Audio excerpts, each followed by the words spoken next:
Friends, good morning.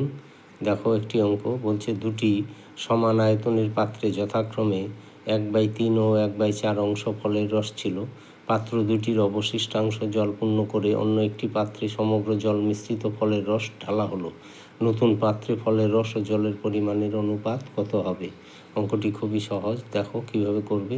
তাহলে পাত্রে ফলের রস প্রথম পাত্রে 1/3, তাহলে জল কত? 1 বিয়োগ 1/3 মানে 2/3 অংশ।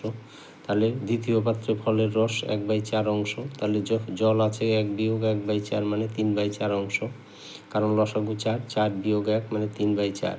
তাহলে নতুন পাত্রে ফলের রস কত? 1/4 যোগ 1/3, 1/3 1/4, এটা যোগ হবে। তাহলে লসাগু 3 4 12, এখানে হবে 4, এখানে হবে 3, 4 3 7/12 অংশ। এবং জল আছে কত? 2/3, এখানে হচ্ছে 3/4, তাহলে লসাগু 12, এখানে 4 দুগুণে 8, এখানে 9, 8 আর 9 17/12 অংশ।